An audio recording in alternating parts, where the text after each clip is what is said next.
ایران پر اسرائیلی جارحیت ناقابل قبول قرار استنبول OIC وزرائے خارجہ کا خصوصی اجلاس ایرانی وزیر خارجہ عباس عراقچی اور اسحاق ڈار سمیت 40 سے زائد ملکوں کے سفارتکاروں کی شرکت ایران میں حالیہ کشیدگی کا تفصیلی جائزہ لیا گیا اسرائیلی حملوں کے حوالے سے خصوصی سیشن ترک صدر رجب طیب اردوان نے افتتاحی خطاب میں کہا اسرائیل امن کی راہ میں سب سے بڑی رکاوٹ ہے ہم سب نے متحد ہو کر دنیا کو پیغام دیا کہ ہم امن کے داعی ہیں عالمی برادری جارحیت رکوانے میں مدد کرے نتن یاہو نے نسل کشی کی پالیسی جاری رکھی ہے سیکرٹری جنرل OIC حسین ابراہیم طہا بولے ایران اسرائیل تنازع کا پرامن حل تلاش کیا جانا چاہیے ایران اور غزہ پر اسرائیلی جارحیت ناقابل قبول ہے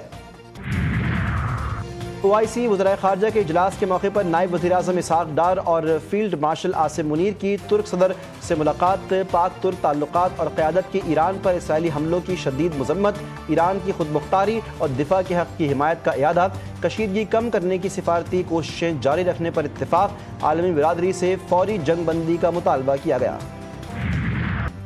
امریکہ کا اسرائیل کی جارحیت میں شامل ہونا خطرناک ہوگا ایرانی وزیر خارجہ عباس عراقچی نے خبردار کر دیا واضح کیا کہ اسرائیل کی بلا اشتعال بمباری کے خلاف ایران اپنے دفاع کے حق کا استعمال کر رہا ہے اسرائیلی بمباری رکنے تک ایران امریکہ کے ساتھ مذاکرات کی میز پر واپس نہیں آئے گا روس کی ایران کے جوہری پروگرام کی حمایت صدر پیوٹن نے کہا ایران کو سویلین جوہری پروگرام کا حق حاصل ہے دو ٹوک موقف اختیار کیا روس ایران کو پرامن جوہری توانائی کی ترقی میں ضروری مدد فراہم کرنے کے لیے تیار ہے جو پہلے بھی کر چکے ہیں سابق امریکی صدر بل کلنٹن بولے نتن یاہو اقتدار بچانے کے لیے ایران سے جنگ کرنا چاہتے تھے ایران پر حملوں کی مخالفت کرتا ہوں صدر ٹرمپ جنگ روکنے کی کوشش میں کامیاب ہو جائیں گے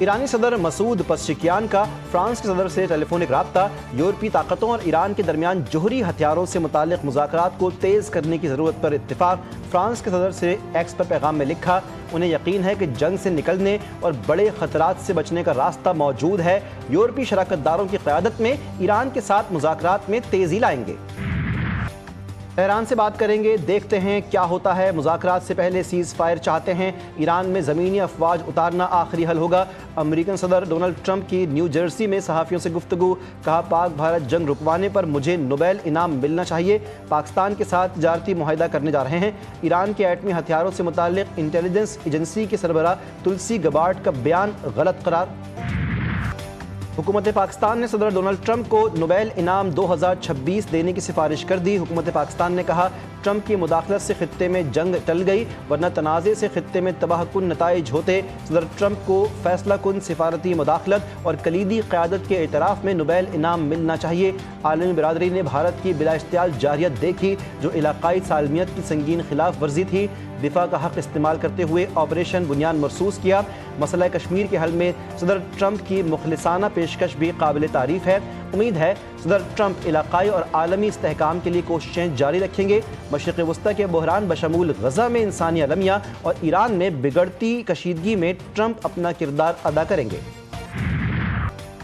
ایران کا اسرائیل پر خطرناک وار ایران نے اسرائیل کے فوجی اڈوں اور ایٹمی ری ایکٹر کو نشانے پر رکھ لیا تل ابیب میں زوردار دھماکوں کی گونج آئرن ڈوم میزائل روکنے میں ناکام وسطی اسرائیل میں عمارت پر میزائل لگنے سے آگ بھڑک اٹھی نئی کارروائیوں میں صہیونی فوجی مراکز 2 فضائی اڈے دفاعی صنعتوں اور کمانڈ اینڈ کنٹرول مراکز نشانہ بنائے گئے حیفا پر ایرانی حملوں میں زخمیوں کی تعداد 45 ہو گئی 8 دنوں میں ایران کے میزائل حملوں میں 24 اسرائیلی ہلاک 11 سے زائد زخمی ہوئے اسرائیل کے ایران پر حملے خرم آباد میں بمباری اصفہان میں ایٹمی مرکز پر حملے کا دعویٰ ایک جوہری سائنسدان اور اسلامی پاسداران انقلاب کے 5 اہلکار شہید ایرانی میڈیا کے مطابق تازہ حملوں میں 8 افراد شہید شہداء کی مجموعی تعداد 430 ہو گئی ایرانی وزارت صحت کے مطابق اسرائیل نے 3 اسپتالوں کو نشانہ بنایا پیرامیڈکس اور ایک بچے کی بھی جان گئی 6 ایمبولینسز کو نقصان پہنچا ایرانی ڈرون حملوں سے ایک عمارت کو بھی نقصان پہنچا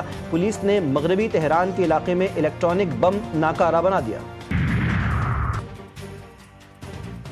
ایران میں صہیونی حملے میں شہید سید حسن نصر اللہ کے قریبی ساتھی ابو علی خلیل بیٹے سمیت شہید انہیں تہران میں ایک ڈرون حملے میں نشانہ بنایا گیا ابو علی حسن نصر اللہ کے سب سے قریبی اور قابل اعتماد محافظ تھے انہیں شہید کا سایہ بھی کہا جاتا تھا ایران میں گرفتار اسرائیلی ایجنٹوں کا اپنے جرائم کا اعتراف۔ جاسوس نے کہا کہ چھت پر جا کر طیارہ شکن توپوں کی تصویریں کھینچتا تھا اور انہیں آگے بھیجتا تھا۔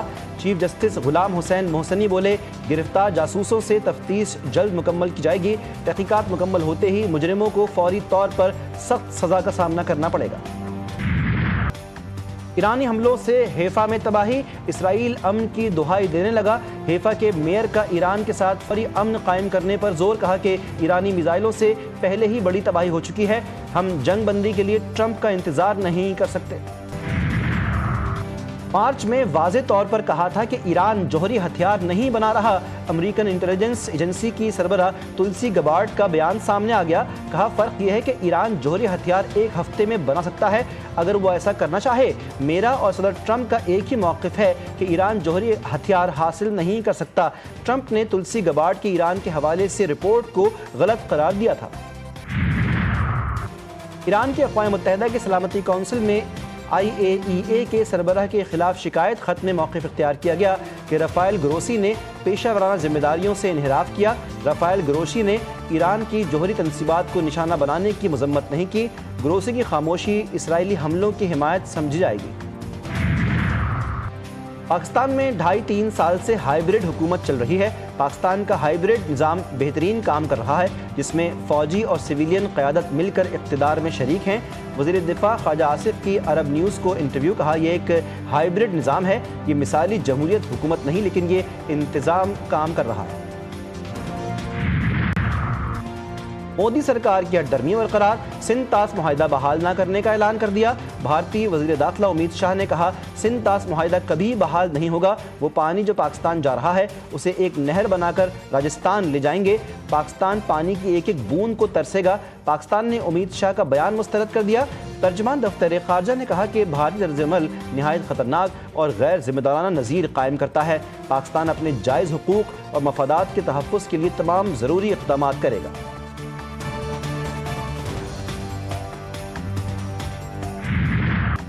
شہید بے نظیر بھٹو کی 72ویں سالگرہ، جمہوریت کے علمبردار عوام کی آواز اور پاکستان کی پہلی خاتون وزیر اعظم آج بھی قوم کے دلوں میں زندہ ہیں۔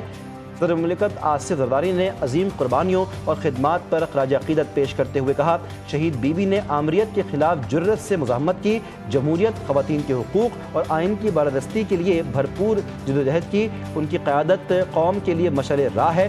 بلاول بھٹو نے کہا کہ شہید محترمہ بے نظیر بھٹو پاکستانی عوام کے لیے ہمیشہ کے لیے حوصلے، جمہوریت اور امید کی علامت ہے۔ ایوان صدر میں بے نظیر ہنرمند پروگرام کے اجرا کی تقریب، صدر زرداری نے کہا کہ بے نظیر ہنرمند پروگرام کے تحت کمپیوٹر، جدید تعلیم اور ہنر سکھائے جائیں گے۔ ہنر سیکھ کر نوجوان دیار غیر میں ملک کا نام روشن کریں گے۔ وفاقی وزیر اطلاعات عطا تارڑ کی ثنا یوسف کی رہائش گاہ آمد۔ وفاقی وزیر اطلاعات کا لواحقین سے اظہار تعزیت، کہا کہ ثنا یوسف کا قتل ٹیسٹ کیس ہے، ملزم کو سخت ترین سزا ملنی چاہیے۔ کیس کو منطقی انجام تک پہنچانے کے لیے قانونی ٹیم تشکیل دی جائے گی۔ سوشل میڈیا پلیٹ فارم کا ذمہ داری سے استعمال کرنا ہوگا۔ اور متوسط آمدن والے افراد ہماری معیشت میں ایک اہم کردار ادا کرتے ہیں۔ یہ وہ طبقہ ہے جو ہم خود اس کو تسلیم کرتے ہیں کہ وہ مہنگائی جھیلتا ہے اور ٹیکس بھی دیتا ہے۔ صرف 1% انکم ٹیکس کا نفاذ اس امر کا علامتی اور عملی اعتراف ہے۔ بجٹ میں سب سے زیادہ بوجھ تنخواہ دار طبقے پر ڈالا جاتا ہے۔ ہمیں احساس ہے کہ تنخواہ دار تمام مشکلات کا سامنا کرتے ہیں۔ وزیر خزانہ محمد اورنگزیب کہتے ہیں کہ حکومت کی جانب سے دیے جانے والا ریلیف وقتی نہیں ہے، آئندہ مالی سال کے بجٹ میں انہیں ریلیف دینے کی کوشش کی جائے۔ اپوزیشن لیڈر شبلی فراز نے بجٹ کو عوام دشمن قرار دیا، کہا کہ بجٹ میں ویژن کا فقدان ہے، اصل بوجھ ٹیکس دہندگان پر ڈالا گیا۔ جسٹس منصور علی شاہ کی آئینی بینچ کی مدت میں توسیع کی مخالفت، جسٹس منصور علی شاہ نے لکھا خط سامنے آ گیا، لکھا 26ویں ترمیم کیس کے فیصلے تک آئینی بینچ کی مدت میں توسیع نہ کی جائے۔ 19 جون کے اجلاس کے لیے پاکستان میں دستیاب نہیں، توقع تھی کہ عدم دستیابی پر اجلاس مؤخر کیا جائے گا۔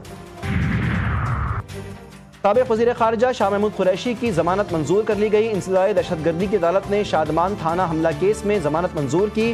وائس چیئرمین PTI کی 9 مئی کے ایک مقدمے میں ضمانت منظور کی گئی۔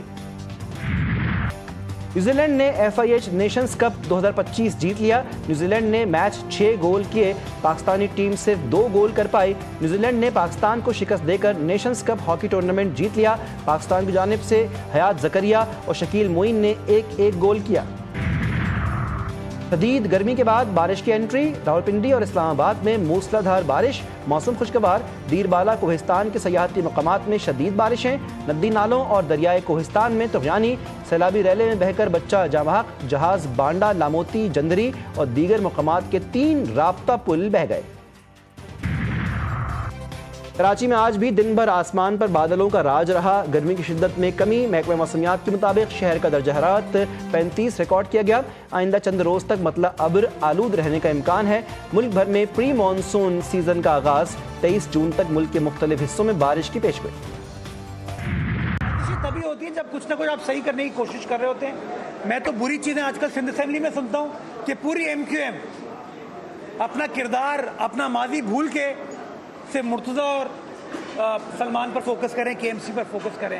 یہ میں نے کہا نا، شہر شاندار تھا، شاندار ہے، کہیں نہ کہیں پریشانیاں ہیں، یس، ان پریشانیوں کو ایڈریس کر رہے ہیں، حل کرنے کی کوشش کر رہے ہیں۔ بلدیہ عظمیٰ کراچی کے لیے کام کر رہی ہے اور آئندہ بھی کرتی رہے گی۔ میئر کراچی مرتضیٰ وہاب نے کہا، کراچی چلتا ہے تو پاکستان چلتا ہے، ہم چاہتے ہیں کہ سب پاکستانی بنیں، کراچی والے بنیں۔ مرتضیٰ وہاب نے واضح کیا، سازش کرنے والے سازش کرتے رہیں گے، ہم خدمت کرتے رہیں گے۔ کراچی کے علاقے بلدیہ ٹاؤن گلشن مزدور میں ہارڈ ویئر کی دکان پر ڈکیتی، ملزمان جدید ہتھیاروں سے لیس دکان میں داخل ہوئے۔ فوٹیج GTV نیوز نے حاصل کر لی۔ ڈاکو 3 لاکھ روپے لوٹ کر فرار۔ واردات گزشتہ روز ہوئی، پولیس نے مقدمہ درج کر لیا۔ مظفر گڑھ میں خاتون کے ساتھ زیادتی، خاتون کو تھانے اغوا کیس میں میڈیکل کروانے کے لیے بلوایا گیا۔ متاثرہ خاتون نے الزام لگایا کہ تھانے میں پرائیویٹ رائٹر نے کمرے لاک کر کے زیادتی کی۔ نامزد ملزم کو حراست میں لے کر مقدمہ درج کر لیا گیا۔ راولپنڈی میں کانگو وائرس کے مشتبہ مریض سامنے آ گئے، 2 افراد نے کانگو وائرس کی تصدیق۔ محکمہ صحت کے مطابق اٹک سے کانگو وائرس کا 25 سالہ مریض دم توڑ گیا۔ واہ کینچ کا مریض راشد ہولی فیملی اسپتال میں داخل ہے۔ اور خیبر پختونخوا حکومت، گلگت بلتستان انتظامیہ، پاک فوج اور FC کے اشتراک سے شندور پولو فیسٹیول 2025 کا شاندار آغاز۔ دنیا کے بلند ترین پولو گراؤنڈ پر واقع یہ میلہ 22 جون تک 12,000 فٹ کی بلندی پر جاری رہے گا۔